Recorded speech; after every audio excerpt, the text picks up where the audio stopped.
emisión más de su programa, Aquellas Palabritas de la Biblia, donde el pastor Sergio Espera, desde Pilar, Buenos Aires, Argentina, compartirá con nosotros interesantes comentarios sobre aquellas palabras de la Biblia que nos invitan a un estudio y reflexión profundos por ser fundamentales para las doctrinas bíblicas. Ahora dejemos los micrófonos al pastor Sergio Espera, amante y estudioso de las Escrituras. Bendiciones para todos y muy buenas noches o muy buenas tardes donde se requiera. Aquí saludándolos desde Buenos Aires, Argentina, precisamente de la ciudad de Pilar, a unos 52 kilómetros de Capital Federal, donde está la famosa Casa Rosada aquí de Gobierno de Argentina. Bueno, hoy nos reúne realmente un programa muy interesante, algo que nos apasiona, nos interesa y queremos compartirlo porque por supuesto todo lo que podemos ver en la Escritura o descubrir o los que somos apasionados por conocer el texto bíblico, esto nos parece realmente de mucha edificación y el deseo de compartirlo, porque para esto es que Dios nos alcanza y nos da y nos ilumina, ¿verdad? Así que bienvenidos a todos, gracias a Dios que nos podemos encontrar en este día miércoles.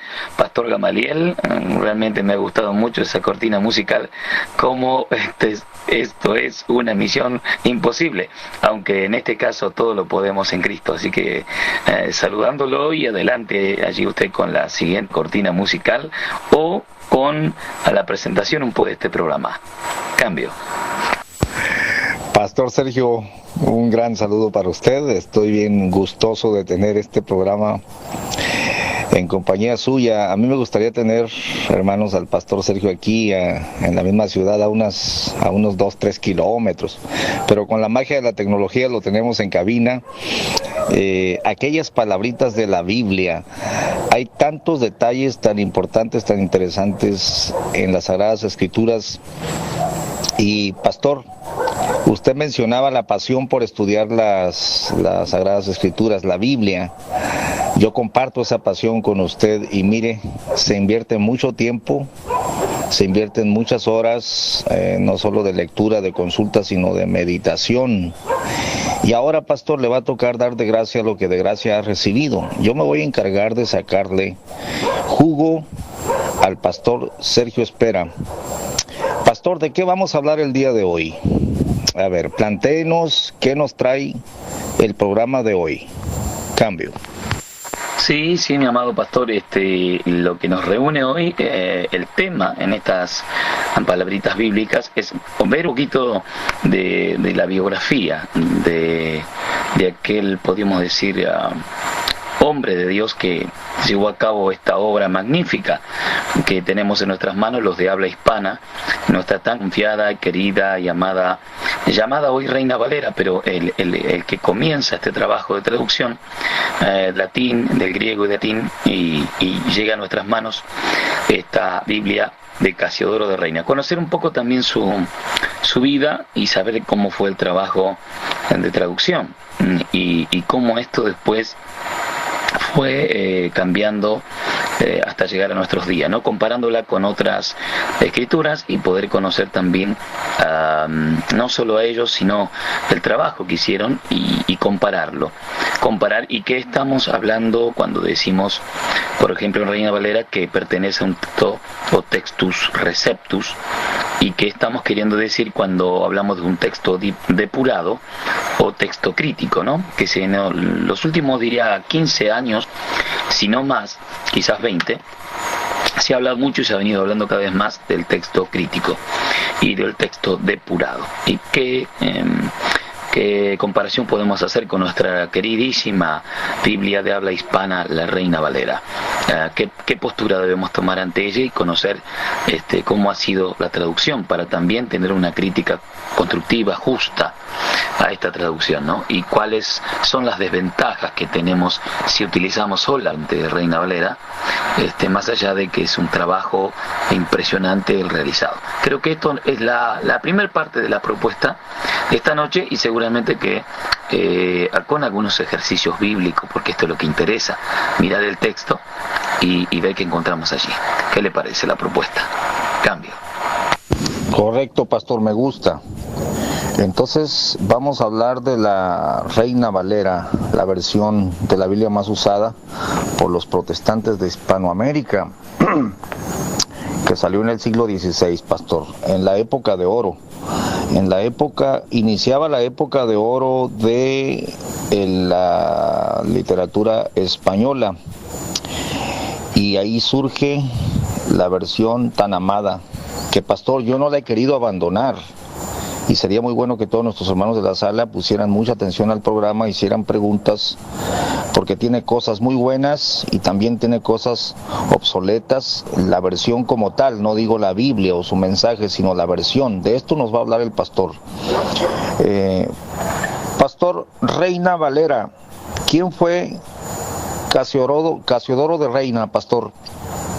Porque aquí son dos apellidos, ¿no? Reina y Valera. Cipriano de Valera vino más adelante, pero comencemos con esta pregunta. ¿Quién fue este hombre, Casiodoro de Reina, el que dio a luz nuestra amada Reina Valera? Cambio. Sí, empezamos por el primer apellido, que es aquel varón llamado Casiodoro de Reina, vamos a decir el que inicia esta traducción. Luego nuestra Biblia llamado Reina Valera por solo una revisión que hizo posteriormente Cipriano de Valera. Pero realmente el trabajo magnánimo, el trabajo inclusive de riesgo en su propia vida, lo corrió este hombre, ¿no? Llamado Casiodoro de Reina, al cual le debemos esta traducción. Parece que es un hombre, en su biografía encontramos que es un hombre nacido en Montemolín, entonces reino de Sevilla, actualmente Extremadura parece ser, aproximadamente 1520, y falleció en Frankfurt en 1594. Bueno, este hombre parece ser uno de los que se adhirió a la Reforma, ¿no? La Reforma protestante había tomado lugar en gran parte de Europa, y este hombre era totalmente reformador. Imagínense para aquellos años iniciar una traducción cuando esto estaba vedado, ¿cómo diría? Prohibido, no se podía tocar la Biblia del latín, no se podía cambiarla a ningún idioma vernáculo de orígenes del pueblo o del lugar, debería mantenerse en ese anonimato. La escritura era el privilegio que podía llegar solo a algunas personas o sacerdotes, pero estos hombres, los defensores de la Reforma, tanto los pre-reformistas como John Wycliffe, ¿quién más? John Hus, que son de la época de la pre-reformista, qué sé yo, me imagino siglo XIII, siglo XIV, tenían la idea, la bandera que levantaban los pre-reformistas y también los reformistas, como en el caso de nuestro querido hermano, podríamos decirlo tranquilamente, Casiodoro de Reina. La principal bandera es la Biblia en nuestro propio idioma, Dios hablando en nuestro propio idioma, que la Biblia pudiese llegar a toda lengua, pudiera ser escuchada, entendida, leída en tu propio idioma, cosa que la iglesia monopólica oficial de ese entonces, romana, había prohibido todo esto. Creo que inclusive estaba sentenciado con persecución, muerte, quizás acusaciones de, ¿cómo diríamos esto?, de herejía. Así que este hombre hizo una tarea tremenda. Creo que él mismo cuenta un poco en su biografía. Yo estoy recordando esto de memoria, no tengo material aquí, pero recuerdo que él mismo en su propia autobiografía, él dice que esta tarea le llevó 12 años de terminarla, aunque 9 años de trabajo. Entre esos 12 años que seguramente trasladarse, ocultarse, escapar, y otras vicisitudes que le tocó vivir, exclusivamente por el trabajo de hacer una traducción. Más o menos son 9 años realmente de trabajo, 9 años con persecución, ¿no? Pero de total fueron 12, así que a este hombre le debemos este trabajo magnánimo con los materiales que él tenía a mano en ese momento. Él mismo reconoce que no tenía todo lo que quisiera, ni hizo la traducción desde un cómodo escritorio asistido ni nada, no, fue realmente un trabajo huyendo, escapando, escondiéndose y trabajando mucho, ¿no? Guiado indudablemente por el Espíritu Santo para poder llegar a este sueño de llevar a la Biblia en un idioma vernáculo, o sea, en un idioma que habla la gente del lugar, un idioma local, ¿eh? Así que él mismo parece reconocer que a pesar de todo su trabajo, él deja abierto el panorama de poder seguir revisando este texto. Nunca declara que es la Biblia sagrada, intocable o la traducción perfecta. Él dice que él hizo la primera parte, que si alguien siguiera trabajando sobre el texto, mejorando gramática, etcétera, etcétera, que eran las cuestiones, ¿no?, que todavía tenemos hasta nuestros días. Reina Valera, y también la actualización bíblica, la cual nosotros no tenemos mucho porque tenemos la versión 1960, la cual amamos mucho por su forma poética, pero muchas de sus formas gramaticales inclusive son obsoletas, ya no se usan algunas palabras, y la posición del sujeto, del predicado y otros elementos que hacen a la literatura o gramática nuestra no están en el orden que hoy utilizamos nosotros, a pesar de que él dejó abierto el panorama para seguir trabajando. No se hizo más este trabajo, y Valera creo que fue un simple revisor que se guardó unos méritos propios, que no era prerreformista, no tenía ideas reformistas, y quizás sí tenía una idea muy muy tendenciosa en cuanto a lo que ya sabemos, ¿no?, que había en ese entonces, la idea muy fiel de un obispo general, de la sucesión apostólica, el papado, y muy ya atado, pegado a varias tradiciones de la Iglesia oficial, lo cual no fue el caso de este amante de las Escrituras, como fue nuestro, podríamos decir tranquilamente, hermano Casiodoro de Reina. Por ahí lo dejamos, a ver el comentario. Adelante, cambio. Sí, pastor. Entonces, bajo persecución, Casiodoro de Reina decide poner en español. Estaba por ahí, pastor, la Vulgata Latina, estaba la Septuaginta, por supuesto, y algunas versiones del Nuevo Testamento y Antiguo, pero la primera Biblia que en su totalidad se edita en español es la de Casiodoro de Reina. La publicó en Basilia en 1569, según tengo una nota aquí, y se conoció como la Biblia del Oso por el grabado de su portada. Fíjese, pastor, que el otro día miré una Biblia del Oso, pero valía casi 3,000 pesos.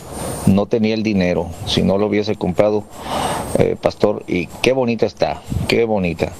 Algún día la compraré. Pastor, entonces viene la traducción de nuestra amada Reina Valera. Yo tengo, imagínese usted, la de 1905 en mi poder, pastor, y no la abandono. Se me hace tan bonito, tan especial el lenguaje, aunque concuerdo con usted, y ahorita quisiera que pusiera algunos ejemplos de estas frases o usos ya obsoletos para nuestro tiempo, ¿no? Pero, a ver, pastor, entonces, Casiodoro de Reina, corriendo peligro de su vida, se atreve. Esta traducción entonces fue un desafío a la Iglesia Católica en su tiempo. Cambio. Totalmente, pastor, es así. Fue un desafío, fue correr riesgos en defensa de la palabra, ¿no? ¿Qué encontramos siempre en la Escritura, en la Biblia, ¿no? La palabra de Dios. Encontramos que el mismo diablo siempre atacó a la palabra de Dios, ¿no? Y ella misma es indestructible, pero ha sido atacado de distintas formas, y una es que no llegara a la mano de todas las personas, que no fuera conocida, que no tuviera acceso. Imagínense que en épocas bíblicas como el Nuevo Testamento, ejemplo, la predicación de Felipe al etíope, parece ser que este hombre había comprado un rollo de Isaías con algunos capítulos, precisamente parece el capítulo 53.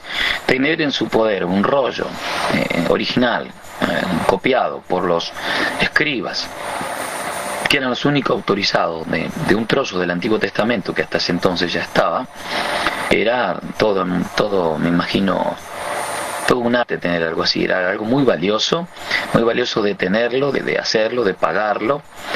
Así que en esa época no había acceso, más que ir a la sinagoga los fines de semana, o mejor dicho los sábados, y escuchar los trozos de la ley que se leían en 54 sábados, y uno se iba grabando la ley de Dios en el corazón, en la mente, por escucharlo. Así que también en las épocas contemporáneas, como de Cacedoro de Reina y anteriores, no había acceso a poder tenerla. Creo que justo en la misma época que se imprime la primera Biblia que se imprime, es cuando se había descubierto en ese mismo tiempo, en la época ya del crecimiento, de que empieza a haber un despertar, vamos a decir así, de modernidad. Justo aparece, y creo que no hay casualidad, Dios ahora maneja esta situación, aparece la imprenta de, si no me equivoco, de Gutenberg. Así que parece ser que lo primero impreso fue la Biblia, y si fue la Biblia del oso, parece ser, que ustedes mismos mencionaban en Basilea 1569, y lo ha dicho usted muy bien, realmente una Biblia que tiene una tapa muy hermosa. No hace mucho yo estuve en este año, en el mes de marzo, en una provincia argentina, donde un hermano que en 2 clases, como decimos aquí en Argentina, me sacó la ficha. O sea, descubrió que yo amo la escritura y amo mucho las Biblias antiguas. Mirar, cotejarla, revisarla, me gusta mucho. Él tenía una Biblia del oso, yo no sé de qué edición, pero era muy viejita, la cual habían mandado a restaurar, y era increíble como la habían restaurado, a tal punto que las tapas habían sido rearmadas, pero parece que el ancianito restaurador de libros había despegado ese nacarado donde estaba el oso, lo había vuelto a pegar en el nuevo cartón de la tapa nueva, de tal manera que no se notaba, había restaurado todo. Había un caso curioso, después de restaurar esa Biblia, ese viejito, ese anciano restaurador de libros, dice que en poco tiempo él falleció, pero parece que fue para él un placer, algo muy impactante, restaurar esa Biblia, de un tamaño inmenso, no tengo idea, pero la tomé en mis manos y pesaría 4 kilos, 5 kilos. La verdad que fue una emoción maravillosa para mí ver esas letras, esos escritos, y cuanto más antiguo, yo no sé qué versión estaría, si estaría 1850, 1860, esa versión, esa edición limitada. Pero me llamaba la atención que tuviera, mire, algunas palabritas allí en el texto en forma de cursiva, en letra cursiva, que luego nuestra Reina Valera en 1960 en adelante lo ha perdido, y es una pena que haya perdido esas partecitas escritas en cursiva, que si usted me da tiempo ya paso a explicarle a qué se referían esas letritas en cursiva que contenían aquellas Biblias más antiguas, refiriéndonos a Reina Valera, ¿no? Cambio. Correcto, pastor. Aquí le aporto unos datos interesantes y luego vamos al primer ejemplo de nuestra Biblia, porque yo conservo la de cursivas, pastor. Por eso no la he dejado, porque sé que las cursivas es porque no viene en el original o en el manuscrito consultado, ¿no? Cacedoro de Reina, pastor, y es un dato que muy pocos manejan, al parecer, me he encontrado con esto. No saben que él incluyó los deuterocanónicos en su primera edición, es decir, los libros que venían en la versión de los 70, la Septuaginta. A ver si los tengo por aquí, pastor, para que quede de una vez los datos en el programa. Los que vienen pues en las versiones católicas, el libro de Tobías, el libro de Judith, el libro de Esther, Sabiduría, Baruch, Jeremías, Daniel, etcétera, los macabeos. Bueno, nuestra Reina Valera los traía, porque poco a poco fueron despegándose de toda la presión católico-romana, ¿no? Cacedoro de Reina los edita también, los incluye. Y en su revisión Cipriano de Valera los mueve de lugar nada más. Y no fue sino hasta 1861 donde la Sociedad Bíblica Americana publicó la Reina Valera sin los libros deuterocanónicos, pastor. Me gustaría que le explicara a los hermanos y a todos los que nos escuchan qué es un libro deuterocanónico y luego háblenos un poquito de esas cursivas. Cambio. Muy bien, pastor, esto se está poniendo muy interesante, muy interesante. En la marcha se va poniendo muy profundo. Sí, los libros deuterocanónicos, incluidos en algunas Biblias, fueron libros considerados luego de revisiones y exégesis bíblica, creo por los primeros padres apostólicos y también los padres de la iglesia llamados, fueron considerados de segunda línea de inspiración. Eso significa deuterocanónicos. El canon de las escrituras es la regla de medir la autenticidad de un libro o la inspiración del mismo, y como por lo menos la iglesia en un principio siempre tuvo la idea de que la Biblia, la palabra de Dios, toda ella es inspiración plenaria, y los cristianos hoy llamados protestantes todavía mantenemos la idea de inspiración plenaria. No consideramos que la Biblia contenga solo la palabra de Dios, sino que todo fue inspirado. No todo fue revelado, pero todo fue inspirado. A esas reglas, son muchas las reglas gramaticales o aparato crítico que se ha trabajado para poder llegar a estas determinaciones, ha marcado que esos libros eran de segunda línea de inspirar, no tenían la inspiración de los otros libros, por lo tanto se los consideró deuterocanónicos, o sea, de segunda línea inspiracional. Algunos los llamaron apócrifos, que esto indica también un poco que están ocultos, que son los libros un poco ocultos, y también llamado algunos pseudográficos, por razones de que nunca se pudo comprobar realmente la autoría, o que hayan sido del siglo, de la época que pretendieron ser, ¿verdad? Por eso que fueron apartados, y fue considerado por la iglesia algunos de consulta histórica solamente, por algunas cosas, contenidos que tenían. Por ejemplo, los macabeos, los cuales son interesantes leer, parece ellos mismos lo escribieron en los 400 años de silencio, quizás 2 siglos antes de Cristo, contando con la historia de la religión de ellos como judíos, cómo fueron atacados, sus luchas, cómo Antíoco Epifanes profanó el templo, etcétera. Y aparece en Judas Macabeo. Eran muchachos que se dedicaban a la herrería, parece que con la herrería golpeaban el hierro y forjaban más que nada asadones y hoz para cosechar y sembrar, lo cual parece que tomaron ese mismo hierro y empezaron a forjar armas, ¿no? Forjaron armas para defenderse y se volvieron grandes guerreros. Los macabeos, del origen macaba, que significa martillos, los herreros. Y podríamos decir que toda esa cantidad de libros, por ejemplo, los macabeos son interesantes para leer como historia, pero no son inspirados, no fueron considerados inspirados. Y eso quedó en una segunda línea llamada segunda línea de inspiración, o de baja inspiración, a lo cual se les llamó deuterocanónicos, lo cual la misma iglesia siempre estuvo de acuerdo de que no podían considerarse como palabra de Dios, revelación o profecía. Con solo leerlo con un poquito de exégesis bíblica, uno se da cuenta que no pretenden ser profecía de Dios, algunos, y otros que pretenden no tienen nada, y están llenos de contradicciones y, ¿qué podemos decir?, de exageraciones y otras cosas. Pero bueno, me imagino que las presiones de esa época han hecho que los ponga como libro de consulta a esos libros deuterocanónicos, etcétera. Nuestro amado escritor o traductor, Casiodoro de Arina. Bien, pero lo interesante de las notitas esas, o de las palabritas escritas en cursiva, son que no estaban en el original y fueron palabras agregadas como instrumentación para traducción y comprensión en un idioma diferente, ya que esto fue quitado o fue traducido cotejando el latín de Jerónimos, que es una traducción muy buena. Creo que Jerónimos es la traducción, la Vulgata latina, la famosa, tan amada y querida y casi idolatrada, pero muy buena Vulgata latina, y también el griego de Erasmo, que vi posterior a la Vulgata latina, aunque tiene pretensiones de tener más exactitud en cuanto al texto por estar en griego, pero hay un pequeño truco llevado a cabo ahí por Erasmo de Rotterdam. Después lo vamos a ver. ¿Por qué se ponen las palabritas estas en cursiva?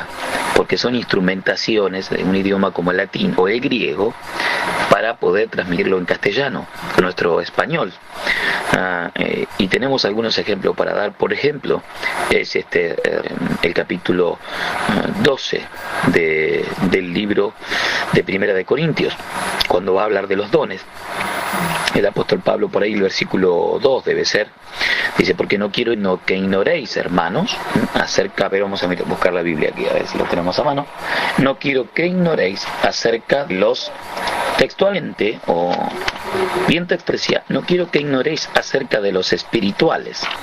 Entonces nosotros no íbamos a poder entender nuestro idioma si se hacía una traducción literal, así como estaba escrito. Porque en griego la idea era muy clara. La idea de la palabra neumáticos estaba indicando de los que proceden del espíritu. Neuma, y al decir neumáticos estaba hablando de lo que procede del mismo Espíritu. Hablamos del Espíritu Santo. Entonces no hacía falta una aclaración. Cuando se hablaba de los neumáticos, se sabía de que se hablaba de los que proceden del Espíritu. Son las manifestaciones del mismo Espíritu. Pero para nosotros no se iba a entender. No quiero que ignoréis acerca de neumáticos.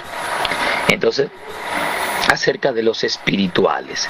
No íbamos a entender, íbamos a preguntar: ¿de qué espirituales? Los hermanos espirituales, los siervos espirituales, los pastores espirituales. ¿Qué espirituales?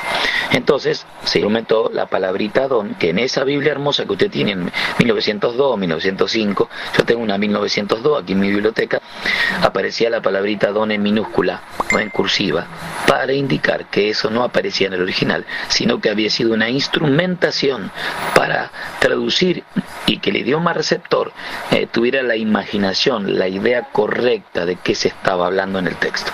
Ese es un primer ejemplo que vamos a dar. Cambio. Sí, pastor, aquí la tengo. Casiodo de Reina, antigua versión de Casiodo de Reina, 1569, revisada por Cipriano de Valera, 1602. Primera de Corintios 12:1. Y acerca de los dones, la palabra dones está en cursiva, entonces indica que usted habla de la palabra, es una instrumentación, dicho claramente. Pusieron esa palabra allí, que no está en el original, para darle el sentido, ¿no? Pastor, pero la Biblia, por ejemplo, de los testigos de Jehová, a estas llamadas instrumentaciones, se pasaron de línea y ahora instrumentaron toda la Biblia, ¿no? Pero ese sería otro punto.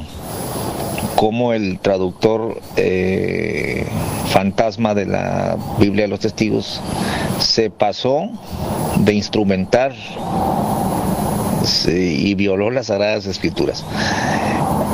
Pastor, estas palabras en cursiva ya no aparecen en las nuevas versiones. Cambio. No, y es una pena que no hayan aparecido. Algunas tienen notas al margen o debajo de página, pero no, es una pena porque me parece que enriquece muchísimo y hay una franqueza del traductor ahí.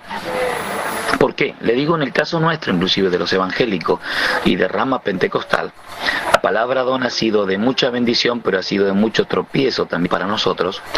¿Por qué? Porque la idea de don, el castellano que manejamos nosotros hoy, el español que manejamos, la idea de don da la idea de regalo, de que se nos ha dado un regalo, ¿verdad? Y hemos dicho muchas veces que es un regalo. Y hablando de dones del Espíritu Santo, también hemos pensado que era un regalo que Dios nos daba, y muchas veces hemos dicho: yo manejo este don, tú manejas el otro, y es un regalo de Dios y lo tengo, y aunque a veces esté separado, apartado de Dios o de la iglesia, a veces he pensado que lo sigo manejando porque es algo que se me regaló. Y también hemos confundido la misma palabra don, que nos ha gustado tanto, cuando allí también el apóstol Pablo en Romanos está hablando del pueblo de Israel y dice que ellos siempre van a ser su pueblo, ellos siempre van a ser los que lo vamos a recordar por ser el pueblo elegido, porque recibieron los oráculos, la ley, etcétera. Que nosotros muchas cosas las hemos recibido de ellos porque fueron los elegidos para ser entregados la promesa y el plan y la escritura, ¿cierto? Pero Entonces, hablando de esto, el apóstol Pablo en un momento menciona que irrevocables son los dones y el llamamiento. Y nosotros juntamos esos textos, una gama de textos también para darle razón a nuestro pensamiento.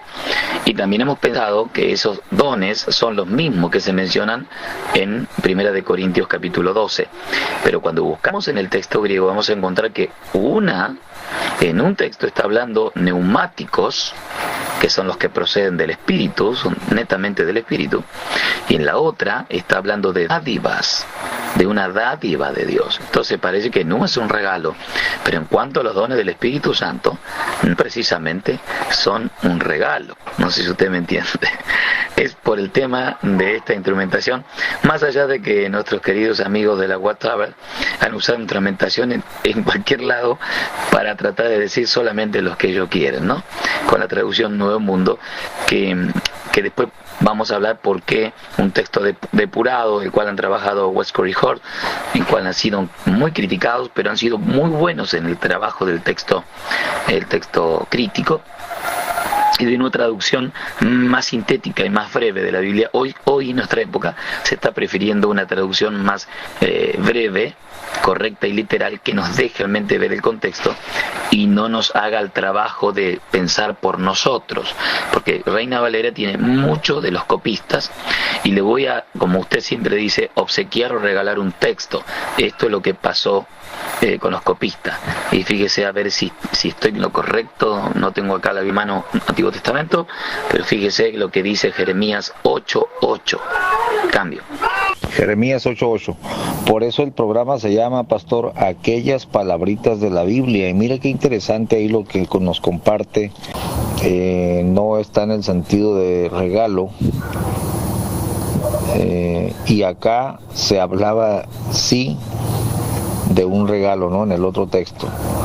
Es bueno hacer la diferencia, pastor, porque a veces le damos un sentido que no tiene. Estas cursivas a mí me han ayudado mucho sobre todo al dar estudios, ¿no? Se prende una luz roja. Mira, si está en cursiva, ve y consulta otras versiones de la Biblia, vete al interlineal griego para que sepas exactamente lo que vas a hablar. Jeremías 8, pastor. Jeremías 8, y después de este comentario abrimos el micrófono si hay alguna pregunta o algún comentario de los que están en sala. Jeremías 8, ¿qué, pastor? Perdón, cambio. A ver, Jeremías 8:8, y lo tengo, me parece, en la versión textual. Usted si tiene Reina Valera antigua, léala. Y dice: ¿cómo podéis decir somos sabios y la ley de Yahweh o de Jehová está con nosotros, cuando la pluma engañosa del escriba la ha convertido en mentira? A ver cómo es su versión. Cambio. Jeremías 8:8, antigua versión Reina Valera. ¿Cómo decís nosotros somos sabios y la ley de Jehová es con nosotros? Ciertamente, he aquí que en vano se cortó la pluma, por demás fueron los escribas. La palabra fueron está en cursiva. A ver, ¿por dónde va el comentario, pastor? Cambio. El comentario, antes de abrir el micrófono a los hermanos, es que el escriba está diciendo ya, miren, la época de Jeremías se entusiasmó muchas veces con la pluma, diríamos hoy más modernamente, se entusiasmó y puso parte de su pensamiento. La pluma engañosa del escriba muchas veces cambió un texto de posición o de lugar o de sentido, creyendo o afirmando lo que él pensaba, o la iglesia que estuvo de turno ya en nuestro caso, o el imperio que estaba de turno que pensaba de tal manera. Entonces él tenía que de alguna manera cambiar el sentido del texto, de la gramática, para apoyar el pensamiento de esa época. Y tenemos muchos ejemplos, de los cuales también nuestra Reina Valera está bastante llena de eso. ¿Por qué? Porque Casiodoro Reina haya tenido alguna intención. No estamos diciendo esto. Fue un hombre muy franco y muy sincero, lo cual sufrió persecución por este trabajo. Pero el material que él recibió, el texto Reptus, es un texto ya masticado, un texto con muchos comentarios, vamos a decir, al margen de página, que luego pasaron a ser texto, pasaron a ser parte del mismo texto. y con algunos cambios gramaticales o tiempos gramaticales que son muchos, mi hermano, son 5.000 errores gramaticales que tiene, son muchos, y más de 40, o muchas más que de 40 interpolaciones que tiene, pero no fue la intención de Casiodoro, sino que es el texto que él recibe, que él revisa, y trabaja sobre ese texto. No tenía otro material para investigar como nosotros hoy tenemos en el día, que la verdad que somos privilegiados de tener Vulgata Latina, la bajamos por medio de Play Store y la tenemos allí. Queremos BTX, versión textual, y la tenemos allí. Él no contaba con esto, no contaba con estos materiales, entonces, se trasladó y se pasó a nuestro texto muchas cosas que eran entusiasmo del escriba. Después vamos a dar un ejemplo en Romanos 8.1 bis, y vamos a cotejarlo con 4 versiones de la Biblia que ustedes dan a mano, y van a ver que las versiones más modernas como NBI, NTV, versión textual, unas cuantas más, van a encontrar ustedes que la parte bis no la contiene, sino que la parte bis fue tomada del versículo 4, del 8.4, y fue agregada en el 8.1 bis. Y esto parece tener una intención, aunque a nosotros nos cabe muy bien el texto, pero tiene una condicionante, y después lo vamos a ver. Así que adelante, cambio. Bien, pastor, mi comentario, y luego abrimos el micrófono. Le ofrezco Jeremías 8.8, Biblia de Jerusalén. Aquí es muy claro, mire cómo dice: ¿cómo decís, somos sabios y poseemos la ley de Yahvé, cuando es más cierto que la falsea el cálamo mendaz de los escribas? Busqué la palabra mendaz y es mentiroso. Entonces dice que la ley de Yahvé es falseada por el cálamo, es como el lapicero, por el lapicero mentiroso de los escribas, pastor. Me parece mucho más clara aquí la acción de los escribas que movían la escritura. Cambio. Totalmente, pastor. No sé cuántos nos están acompañando aquí en la sala, pero bueno, vamos a dejar, hay 21 moderadores y hay bastante, por lo menos una docena de hermanos que nos acompañan en el canal. Está muy interesante este tema, pero claro, el entusiasmo y la intención a veces, ¿no? La intención, ya conocemos aquel texto que yo le digo a los hermanos, no es que usted, hermano, querido hermano, tenga que volverse un teólogo, por eso pensamos, pero yo la leo como está y no tengo que ser un teólogo para leer la escritura. Claro que no, pero es muy fácil, y tampoco le digo al hermano que estudie griego.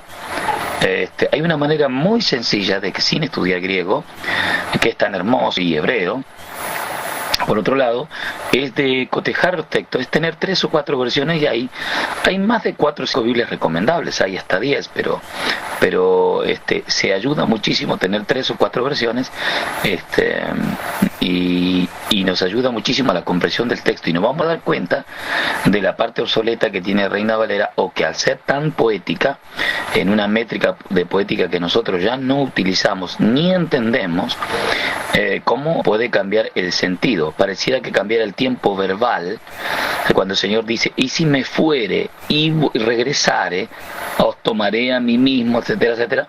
Si tomamos al pie de la letra ese castellano hoy, diríamos, como y si me fuere y regresare, entonces el Señor está dudando, no sabemos si vaya a volver, si se fue o si va a regresar. Está en un tiempo, ¿cómo se dice? No me recuerdo si es subjuntivo, igual está ahí, con alfileres prendidos, no se sabe muy bien, y usted revisa cualquier otra versión y va a decir bien claramente que me voy y vuelvo, ¿no? Claramente, en un tiempo distinto.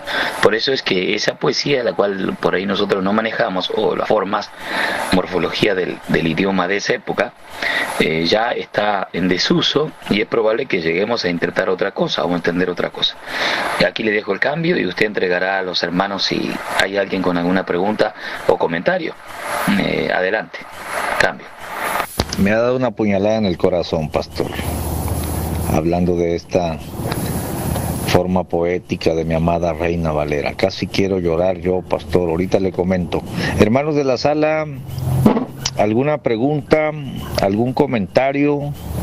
Hemos oído que nuestra amada Reina Valera tiene 1000 y pico de errores gramaticales, tiempos, formas. ¿Por qué la seguimos usando? A ver, ¿qué os ha parecido el programa? A ver, hermanos, ¿alguna pregunta o comentario? Cambio. Dios los bendiga, hermanos. Por acá, en donde me congrego yo, hay un hermano, y por acá he visto muchos, ¿no?, en los canales, y más los universitarios, pues, o unitarios, que el texto de Mateo 28 en los originales no existe. Bueno, si lo muestran sin base, ¿no?, sin ninguna base, porque en el Concilio de Nicea se agregó, y el 1 de Juan 5, 6, 7 y textos así, ¿no? Y bueno, esa sería una. La segunda es